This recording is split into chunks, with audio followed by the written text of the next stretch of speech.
I had heard before one of the prime ministers say on the TV, radio, on television, and I was hurt, very, very hurt by this.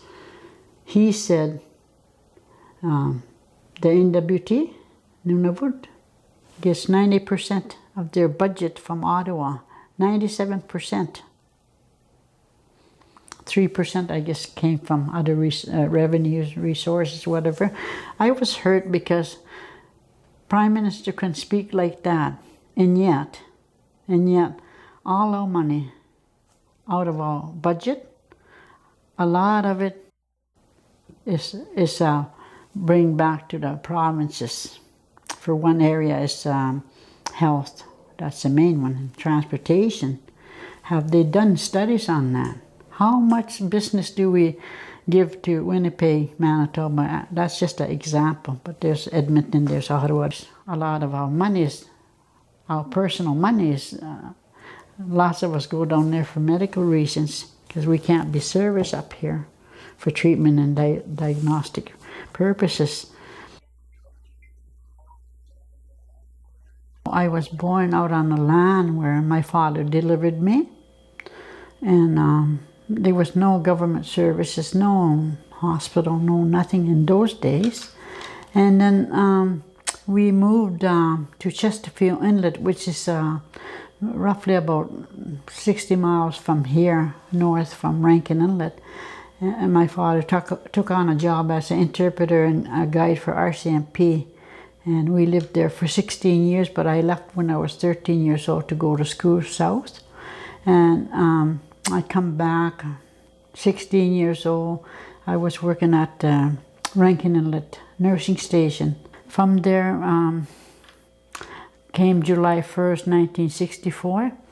I guess military was polling out in Fort Churchill, Manitoba, and they had this huge hospital that the military ran and had different wings for adult patients, children ward patient, surgical medical ward, and nursery and maternity ward. So a lot of young Aboriginal people were hired and trained in military hospital, Fort Churchill, Manitoba, and that's where I started my nursing career, when I got trained at the military at the age of 17 years old.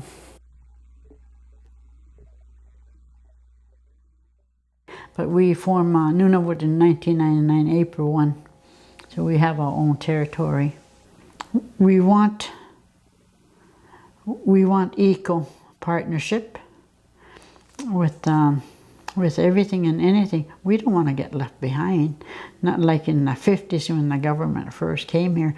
That was a no-no, where we got left behind and not trained and not go to school. And once you're 16, you're working in the workforce when you should be in high school. Was that when they formed the communities, they didn't include training in the communities. They started late, and we suffer from that. And they should have been, federal government should have been right there to train. They were trainable. I don't care who it is, anybody is trainable. And when they bring in their own people from the south in those days, in the 50s when they first start coming here, they bring them, they house them, everything like that. And the community people lived in shacks. They're called mats boxes. Why is that? So they should have been together, rising. Instead, they rose, the people from the south, they rose, and these people got left behind. Left behind to hunt and whatever they can, and yet they were moved to the community where they became poor. Poor because the animals not going to come here and say, here, come and hunt me.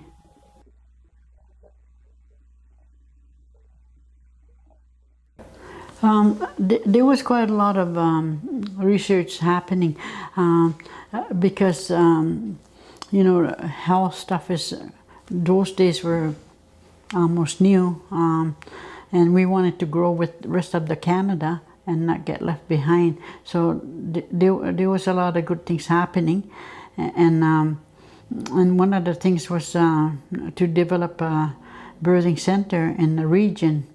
And even though it was in the region, other regions were talking about it. I'm very proud of the birthing center, very proud.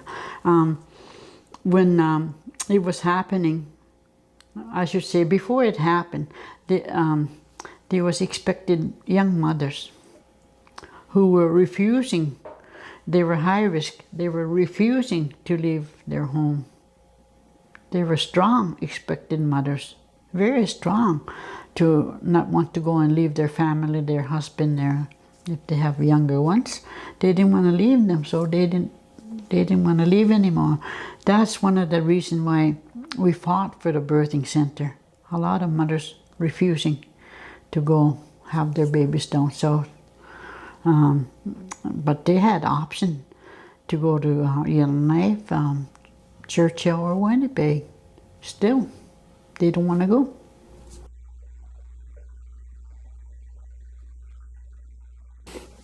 The University of Manitoba became very vital to us because they have always had qualified people in the health field to guide us along. And we always have to have partnership side by side. If people with degrees are going to go ahead with researches, then the community members have to be side by side with them, and that's what they did. They formed partnership, and it worked. The involvement of the community is virtually important in order to have a successful outcome for the research and what the end result might be.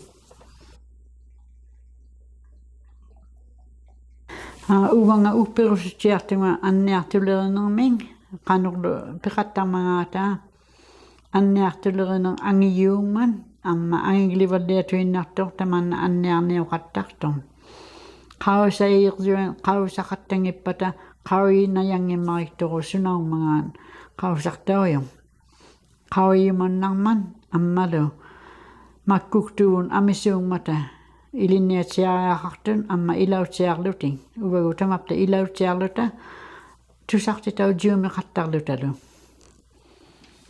I'm one person who supports health research simply because we're in a day and age where things are happening, and when there's things happening, we need to be involved as an Inuit nation.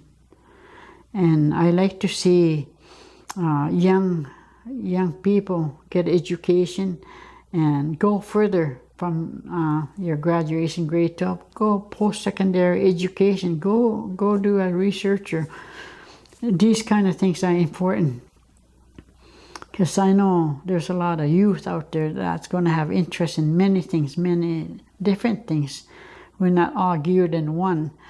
When I was growing up, we all wanted to be nuns, and the boys wanted to be priests because that's all the role models we saw. But today you have choices. You can work hard and get there. And the community wants to learn. Community want to be involved. We can't sit back and sit idling. We have to go with our partners from the South.